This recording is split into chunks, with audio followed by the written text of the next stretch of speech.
আল্লাহ রাসূল উত্তর দিলেন, হে আয়েশা, আমি আমার ৬৫ বছর জিন্দেগিতে আমার উম্মতের জন্য অনেক কষ্ট পরিশ্রম করেছি।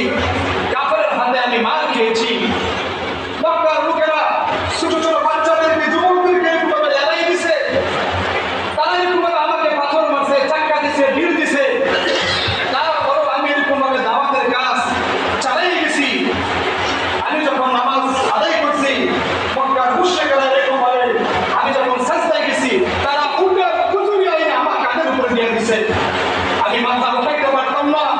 আমার ছোট্ট মেয়ে ফাতেমা রাদিয়াল্লাহু তাআলা সে জায়গা যখন টাইনা হেসে উল্টা কুতুরি সরাইছে, তখন আমি সাজদা থেকে মাথা উঠাইছি। আমি ওই সময় এত কষ্ট করছি, আমার উম্মতের জন্য আমি বদদোয়া করি নাই। আমি ওই সময় উল্টা কুতুরি আমার ঘাড়ের উপরে ছিল, তারপর সাজদা দিয়ে বলছি, আয় আল্লাহ, আপনি রাগ হয়ে আমার উম্মতকে আপনি ধ্বংস করেন না। আয় আল্লাহ, আপনি আমার উম্মতকে দ্বীনের সহিহ বুঝদান করেন। আমার উম্মতকে আল্লাহ আপনি হেদায়েত দেন। আমার উদ্দেশ্য একটাই ছিল, তারা যেন আল্লাহ তাআলাকে চিনে, তারা যেন আল্লাহ তাআলাকে সাজদা করে, তারা যেন সাজদা দিয়ে এই কথা বলে, ওয়াসজুদু ওয়াকতারি, সাজদা দাও নিকটবর্তী হও। হে আয়েশা, আজকে আমি এই সাজদার দৃশ্য দেখে, নামাজের দৃশ্য দেখে আমার মনের মধ্যে আনন্দ লাগতেছে, খুশিতে আমার চোখ দিয়ে পানি বের হয়ে গেছে। প্রিয় ভাইরা আমার, নবীজি সাল্লাল্লাহু আলাইহি সাল্লাম জীবনের শেষ মুহূর্তে, শেষ সময়ে যেই কথাটা বলছেন, সেই কথাটা হইল হাদিসের কিতাবের মধ্যে আছে, আসসালাত আসসালাত আসসালাত ওয়া মা মালাকাত আইমানুকুম। হে আমার উম্মতেরা, নামাজ নামাজ নামাজকে তোমরা ছাড়িও না। নবীজি সাল্লাল্লাহু আলাইহি সাল্লাম শেষ কথা বলছেন। এই জন্য প্রিয় ভাইরা আমার, নবীজি সাল্লাল্লাহু আলাইহি সাল্লাম এই দুনিয়া থেকে যখন চলেই গেছেন, ওমর রাদিয়াল্লাহু তাআলা পাগল হয়ে গেছে। এমন পাগল হয়ে গেছে, শুনছে যে রাসূল দুনিয়া থেকে চলে গেছে, মৃত্যুবরণ করছে। সে রাসূলের তার ইশক মুহাব্বত তার দিলের মধ্যে এমন ছিল, একজন যায় বলছে, হে ওমর, তুমি কি জানো আল্লাহ রাসূল দুনিয়া থেকে চলে গেছে? ওমর রাদিয়াল্লাহু তাআলা আগে ক্ষিপ্ত হইয়া সাথে সাথে তরবারি বের করে বলছে, যদি কেউ বলে মুহাম্মদুর রাসূলুল্লাহ সাল্লাল্লাহু আলাইহি ওয়াসাল্লাম দুনিয়া থেকে বিদায় নিছে, এই কথা যদি আমার সামনে কেউ বলে, আমি তার বারটা এক টুকরো করে মারি। এত ইশক মুহাব্বত তাদের দিলের মধ্যে রাসূলের প্রতি ছিল। কিন্তু যখন আল্লাহ তাআলা দেখলেন একদিন, দুই দিন, 3 দিন চলে যায়, কেউ এরকম ভাবে কোনো কথা বলতেছে না, কেউ কাফনের জন্য যাইতেছে না, আল্লাহ তাআলা আয়াত নাযিল করলেন, ওয়া মা মুহাম্মাদুন ইল্লা রাসূলুন ক্বাদ খালাত মিন ক্বাবলিহির রাসূল। এই আয়াত নাযিল হওয়ার পরে বুঝতে পারলেন যে আল্লাহ তাআলা তার প্রিয় হাবিবকে, তার বন্ধুকে দুনিয়া থেকে উঠাই নিয়ে গেছেন। আজকে থেকে আমরা নবী হারা হয়ে গেল। সাহাবায়ে কেরাম রাদিয়াল্লাহু তাআলা সকলের ভিতরে কান্না ভুল করে গেল। এক পর্যায়ে যখন আবু বকর সিদ্দিক রাদিয়াল্লাহু তাআলা এবং ওমর রাদিয়াল্লাহু তাআলা সহ আরো সাহাবারা সকলেই এরকমভাবে দাফন কাফনের জন্য এরকমভাবে ব্যবস্থা করলেন, কে ইমামতি করবে এরকম কোনো লোক নাই। কিতাবের মধ্যে আছে রাসূল সাল্লাল্লাহু আলাইহি ওয়াসাল্লামের নির্দিষ্ট জানাজার কোনো ইমাম ছিলেন না। দলদল লোকদের কাছে আর জানাজা হয়ে গেছে, নির্দিষ্ট কোনো ইমাম ছিলেন না। যাই হোক, যখন রাসূল আকরাম সাল্লাল্লাহু আলাইহি সাল্লামকে কবরে রাখা হয়েছে, আবু বকর সিদ্দিক রাদিয়াল্লাহু তাআলা কবরে নামছে। ইন্নাকা হামিদুম মাজিদ। নবী মুহাম্মদ সাল্লাল্লাহু আল্লাহুম্মা বারিক আলা মুহাম্মাদ ওয়া আলা আলি মুহাম্মাদ কামা বারাকতা আলা ইব্রাহিম ওয়া আলা আলি ইব্রাহিম ইন্নাকা হামিদুম মাজিদ। সাল্লাল্লাহু আলাইহি ওয়া সাল্লাম রাসূলুন নবিয়্যুল কারীম ওয়া আলা আলিহি ওয়া সাহবিহি ওয়া সাল্লাম। আলহামদুলিল্লাহি রাব্বিল আলামিন। সুবহানাকা লা ইলমা লানা ইল্লা মা 'allamtana ইন্নাকা আনতাল আলিমুল হাকীম। আলহামদুলিল্লাহ। মহান আল্লাহ তাআলা দরবারে লাখ কোটি শুকরিয়া যে মহান রব্বুল আলামিন আমাদেরকে পবিত্র শুক্রবার আমার সাথে করার উদ্দেশ্য আল্লাহ রাব্বুল আলামিন আল্লাহ পাকের ঘরে আসা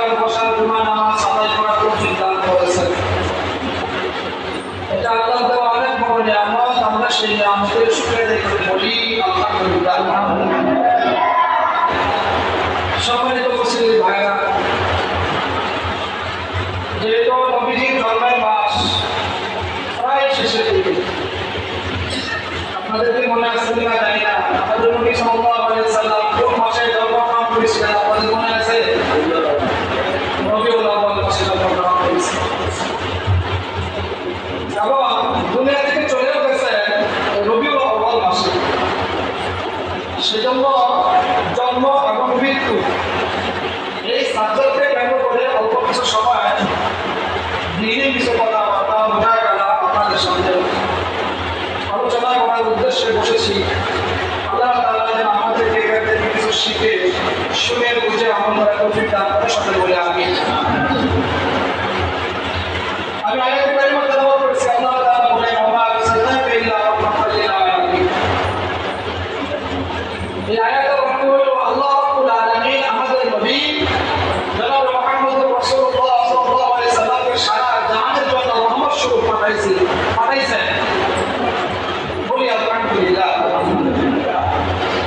আমাদের নবীকে সারা জাহানের জন্য আল্লাহ তাআলা কি স্বরূপ পাঠাইছেন ভাই?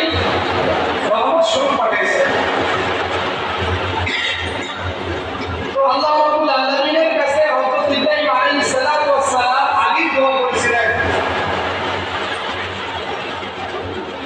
ইসমাঈল আলাইহিস সালাতু ওয়াস সালামকে সাথে নিয়ে যখন কাবা ঘর নির্মাণ করছেন, কাবা ঘর নির্মাণ করার পরে পিতা এবং পুত্র দুইজনে আল্লাহ তাআলার কাছে দোয়া করছিলেন, ওয়াল্লাযী বা'আথা ফিল উম্মিয়্যিনা রাসূলান মিনহুম ইয়াতলু আলাইহিম আয়াতিহি ওয়া ইউযাক্কিহিম ওয়া ইউআল্লিমুহুমুল কিতাবা ওয়াল হিকমা।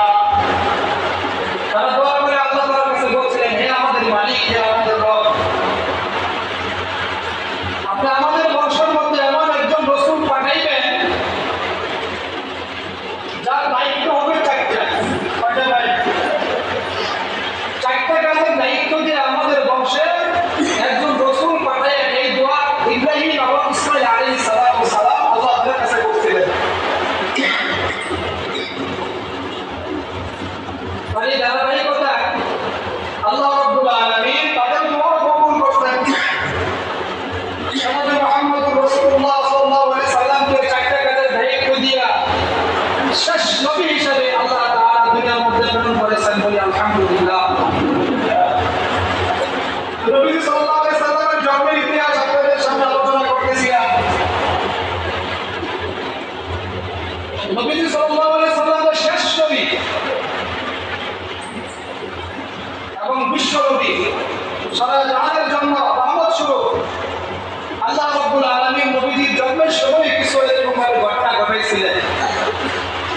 গত সপ্তাহে, আগের সপ্তাহে আপনাদের সামনে বলা হয়েছিল কিছু। আজকে দুই একটা বলার ইচ্ছা রেখে এই কথাগুলো আলোচনায় আনলাম। নবীজি সাল্লাল্লাহু আলাইহি সাল্লাম কেমন রহমত স্বরূপ এবং কেমন ইনসাফ, তার ভিতরে কেমন আদল ছিল, এটা একেবারে শিশুকালেই প্রকাশ পাই গেছে। সুবহানাল্লাহ।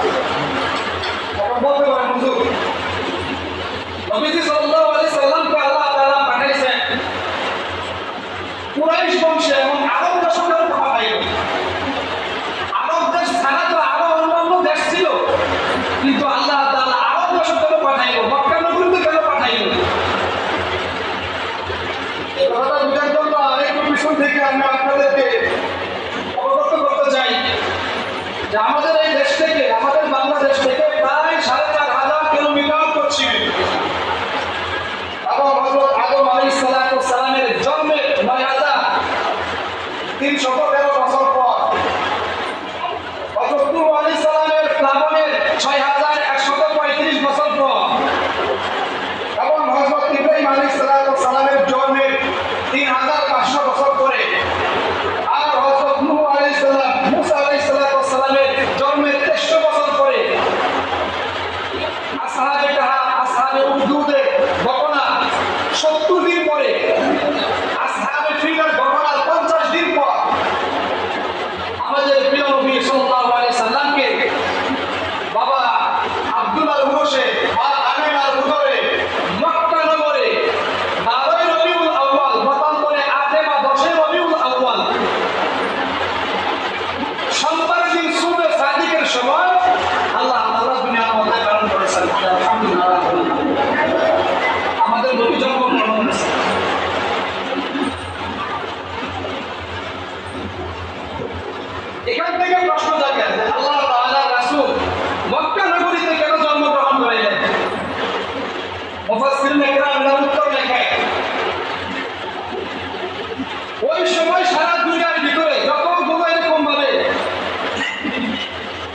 কথা কি বুঝতেছেন আপনারা? সব থেকে বেশি ঘটনা পড়তো অশ্লীল কাজ হইতো, যে কাজের মাধ্যমে মানুষ আস্তে আস্তে এরকমভাবে গুমরা হয়ে যাইতেছিল, যে কাজ করার মাধ্যমে আল্লাহ তাআলার সাথে তাদের সম্পর্ক দূরত্ব সরে যাইতেছিল। যেহেতু এখানে বাচ্চারা, এই জন্য সব কিছু ভাইরা বলতে পারবো না, শুধুমাত্র বুঝার জন্য বলতেছি। ওই সময় সবচেয়ে বেশি ঘৃণিত কাজ হইতো মক্কা নগরে। কেমন মক্কা নগরে ঘৃণিত কাজ হইতো জানেন? ছেলে এবং মেয়ের অবাধ মেলামেশা। কুকুর যেমন নির্দিষ্ট তার কোনো এরকম ভাবে স্বামী নাই, যেখানে মন চায় সেখানে এরকম ভাবে মেলামেশা। মেয়েদের নির্দিষ্ট কোনো এরকম ভাবে তাদের স্বামীর প্রয়োজন ছিল না, তারা যেখানে মন চাইতো সেখানে এরকম ভাবে অবাধ চলাফেরা করতো। আর যখন এরকম ভাবে তারা প্রেগনেন্ট হইতো, তখন প্রেগনেন্ট হওয়ার পরে যখন বাচ্চা প্রসব করতো, বাচ্চা প্রসব করার পরে যত আকাম কুকাম যত লোকের সাথে তারা করছে, আপনারা বর্তমান বুঝে কথা কইতে কইতেছেন আপনি। সিরাত ইবনে হিশাম করে দেখেন, সিরাত মুস্তাফা সাল্লাল্লাহু আলাইহি সাল্লাম করে দেখেন, যদি তাও না পারে আর রাঈকুল মাহতুম একটা কিতাব আছে, 1185 কিতাবের মধ্যে একটা কিতাব সবচেয়ে বেশি গ্রহণযোগ্য, আর রাঈকুল মাহতুম। এই কিতাবের ভিতরে রাসূল সাল্লাল্লাহু আলাইহি সাল্লামের জন্ম থেকে মৃত্যু পর্যন্ত সব কিছু বিস্তারিত আলোচনা আছে। আমাদের আছে কিতাবের মধ্যে লেখে যে যত এরকম ভাবে পুরুষের সাথে তারা মেলামেশা করছে, প্রেগনেন্ট হওয়ার পরে বাচ্চা হওয়ার পরে ওই সমস্ত পুরুষদেরকে তারা এরকম ভাবে দাওয়াত করত, দাওয়াত করে লাইন ধরে দাঁড়া করাইত, লাইন ধরে দাঁড়া করাইয়া বাচ্চা করে নিয়ে তার যেই পুরুষ এরকম ভাবে পছন্দ হইতো, আস্তে আস্তে এরকম ভাবে ওই লাইনের মাঝখান দিয়ে যাইতে থাকতো, যেই পুরুষ তার পছন্দ হইতো ওটার সামনে যায় বলতো এই বাচ্চার পিতা তিনি।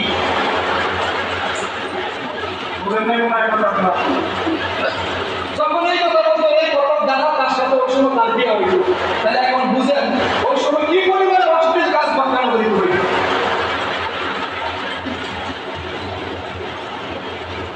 উদাহরণস্বরূপ কোন একটা গ্রামে যদি 10 জন লোক অসুস্থ হয়, আগের দিনে কলেরা হইতো, আমরা ডায়রিয়া বলি। একটা গ্রামে যদি 10 জন লোক অসুস্থ হয়, ডায়রিয়া আক্রান্ত, কলেরা আক্রান্ত, 10 জনের মধ্যে একজন লোক মরে বাপ, আরেকজন লোক কিছু সময় আগে আক্রান্ত হয়েছে, আরেকজন লোক 2 দিন আগে আক্রান্ত হয়েছে, একেবারে দুর্বল হয়েছে না, এরকম 10 জন লোক ওই ডায়রিয়া রোগে কলেরা রোগে আক্রান্ত। ওই গ্রামে একটা ডাক্তার গেছে চিকিৎসা করার জন্য। এখন আপনারা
শুনেন, নবীজি সাল্লাল্লাহু আলাইহি সাল্লাম জন্মগ্রহণ করার পরে সর্বপ্রথম আবু লাহাব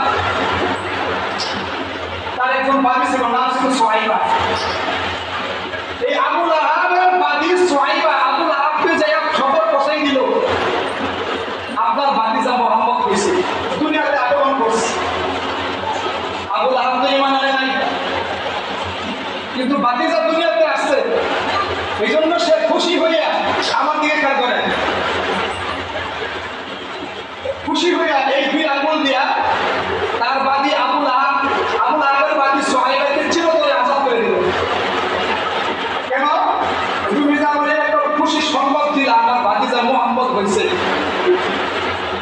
বাপ মরা সন্তান। নবীজি সাল্লাল্লাহু আলাইহি ওয়াসাল্লামের পিতা তো দুনিয়া থেকে আগেই চলে গেছে, এটা তো আপনারা জানেন। এমন একটা খুশি সংবাদ তুমি আমাদের দিলা, এই জন্য সে খুশি হইয়া তার বাদীকে চিরতরে এই দুই আঙ্গুল দিয়ে সারা করতে আস্তে ধীরে তুমি আদা সুবহানাল্লাহ। কিতাবের মধ্যে আছে যখন নাকি এই আবু লাহাব ঈমান আনে নাই, কালেমা পড়ে নাই, মুসলমান হয় নাই, যখন নাকি মৃত্যুবরণ করছে, মৃত্যুবরণ করার পর একজন তাকে এরকমভাবে দেখতে পাইলেন, তিনি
রাসূল সাল্লাল্লাহু আলাইহি সাল্লাম ইমামতি করবেন, সাহাবায়ে কেরাম রাদিয়াল্লাহু তাআলা তার পিছনে নামাজ আদায় করবেন, কিন্তু সে এমন অসুস্থ সে দাঁড়াইতে পারে না, সে উঠে বসতে পারে না।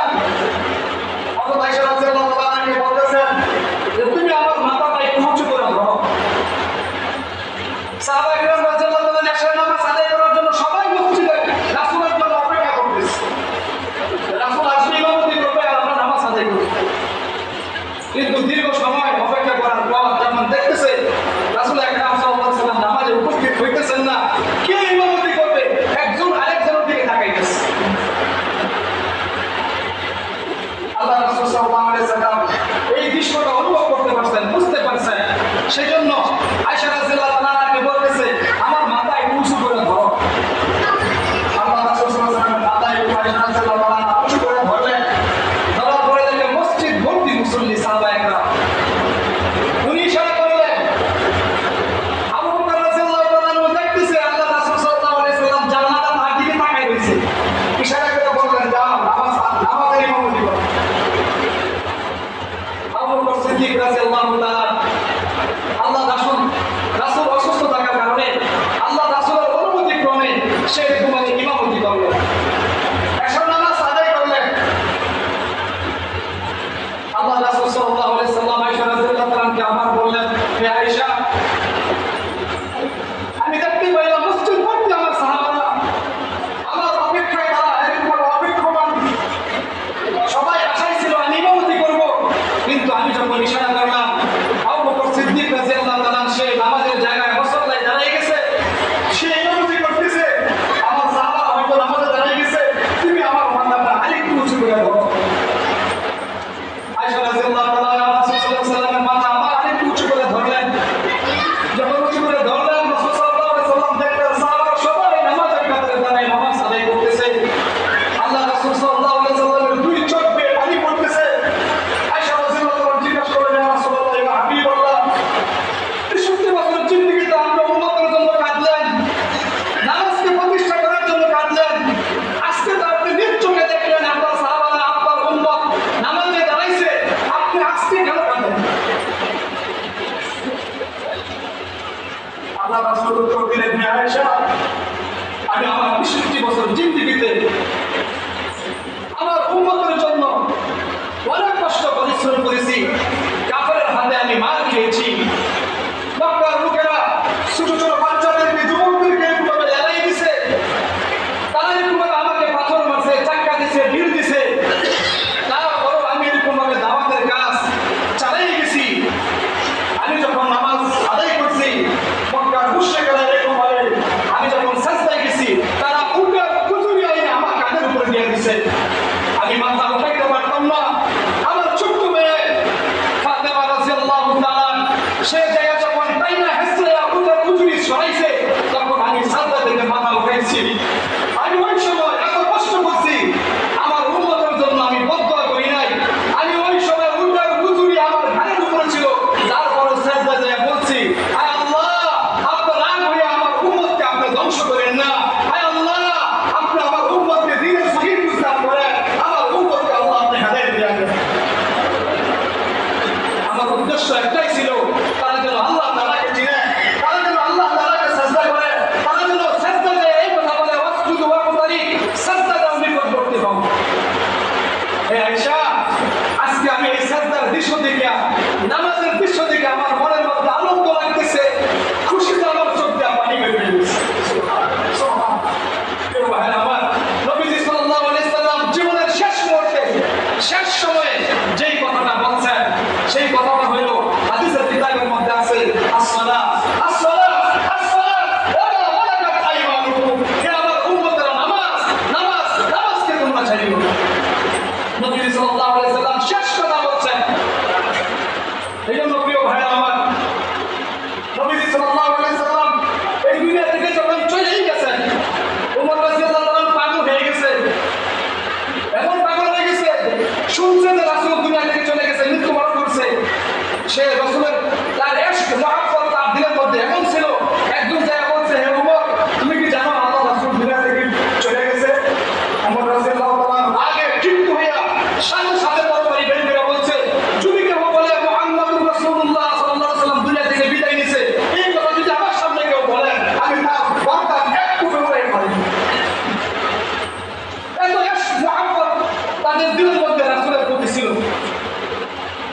কিন্তু যখন আল্লাহ তাআলা দেখলেন একদিন দুই দিন তিন দিন চলে যায়, কেউ এরকম ভাবে কোনো কথা বলতেছে না, কেউ কাফনের জন্য যাইতেছে না, আল্লাহ তাআলা আয়াত নাযিল করলেন, ওয়া মা মুহাম্মাদুন ইল্লা রাসূলুন ক্বাদ খালাত মিন ক্বাবলিহির রাসূল। এই আয়াত নাযিল হওয়ার পরে বুঝতে পারলেন যে আল্লাহ তাআলা তার প্রিয় হাবিবকে, তার বন্ধুকে দুনিয়া থেকে উঠাই নিয়ে গেছেন। আজকে থেকে আমরা নবী হারা হয়ে গেল। সাহাবায়ে কেরাম রাদিয়াল্লাহু তাআলা সকলের ভিতরে কান্না ভুল করে গেল। এক পর্যায়ে যখন আবু বকর সিদ্দিক রাদিয়াল্লাহু তাআলা এবং ওমর রাদিয়াল্লাহু তাআলা সহ আরো সাহাবারা সকলেই এরকম ভাবে দাফন কাফনের জন্য এরকম ভাবে ব্যবস্থা করলেন, কে ইমামতি করবে এরকম কোনো লোক নাই। কিতাবের মধ্যে আছে রাসূল সাল্লাল্লাহু আলাইহি ওয়াসাল্লামের নির্দিষ্ট জানাজার কোনো ইমাম ছিলেন না। দলদল লোকজন কাছে আপনার নাম এসেছে, নির্দিষ্ট কোনো ইমাম ছিলেন না। যাই হোক, যখন রাসূল আকরাম সাল্লাল্লাহু আলাইহি ওয়াসাল্লামকে কবরে রাখা হয়েছে, আবু বকর সিদ্দিক রাদিয়াল্লাহু তাআলা কবরে নামছেন, ওমর রাদিয়াল্লাহু তাআলা নামছেন, আরো সাহাবারা নামছেন। রাসূল সাল্লাল্লাহু আলাইহি ওয়াসাল্লামের সুন্দর নূরানী চেহারা দেখার জন্য আবু বকর সিদ্দিক রাদিয়াল্লাহু তাআলা দিল চাইলো যে এখন তো আমি কবর থেকে উঠে যাব, এই রাসূলের চেহারা শেষবারের মতো আমি আরেকটু দেখে যাব। সুবহানাল্লাহ, সুবহানাল্লাহ। রাসূলের চেহারা দেখে কাফের মুসলমান হয়ে গেছে। আপনারা জানেন না এই ঘটনা?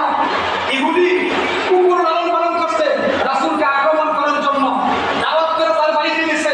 যখন রাসূল ইহুদি বাড়িতে দাওয়াত গ্রহণ করার জন্য গেছে, আর ইহুদি বলছে, এই কুকুর, দীর্ঘদিন পরে তো তোরা আমি শিকারি বানাইছি, ভালো ভালো খাবার খাওয়াইছি, এই যে লোকটা আসতেছে, যাও এর আক্রমণ করো, তাও কুকুর দৌড়ে গেছে। দৌড়া কামড় দেওয়ার জন্য যখন কুকুর দিকে তাকাইছে, রাসূলের চেহারা দেখছে, রাসূলের চেহারা দেখা কুকুরের ভিতরে পরিবর্তন হয়ে গেছে। কুকুরের ভিতরে এরকম ভাবে অনুভূতি কাজ করছে, হাই হাই, আমার মালিক কানে কামড় দেওয়ার জন্য পাঠাইছে, আমি যার চেহারার দিকে তাকাইছি পূর্ণিমার চাঁদের মতো চেহারা ঝলমল করতেছে, এমন একটা মানুষকে কামড় দেওয়ার জন্য আমার মালিক আমাদের পাঠাইছে। কুকুর কখন তাকাইয়া রাসূলের সুন্দর চেহারা দেখে আবার ফিরে গেছে। ইহুদি একটা লাঠি দিয়েছে কুকুরকে, লাঠি দেওয়ার পর বলতেছে, এই তোরা এতদিন আমি শিকারি করলাম, তোরা ভালো মন্দ খাওয়াইলাম, আর তুই আমার হুকুম মানুষ না, যাই করতে। কুকুর বলতেছে, যাক দ্বিতীয়বারের মতো আমি আমার রাসূলের চেহারা দেখার সুযোগ পাইছি। আবার গেছে, আবার যাওয়ার পরে রাসূলের চেহারার দিকে তাকাইছে, কামড় দিব তো দূরের কথা, তাকাই গেছে। কিতাবের মধ্যে আছে আল্লাহ তাআলার কাছে কুকুর বলছে, আল্লাহ তুমি তো ইন্নাল্লাহ আলা কুল্লি শাইইন কাদির, তুমি সমস্ত ক্ষমতার অধিকারী, আল্লাহ তুমি অল্প সময়ের জন্য আমার জবান খুলে দাও। কিতাবের মধ্যে আছে আল্লাহ তাআলা কুকুরের জবান খুলে দিয়েছেন।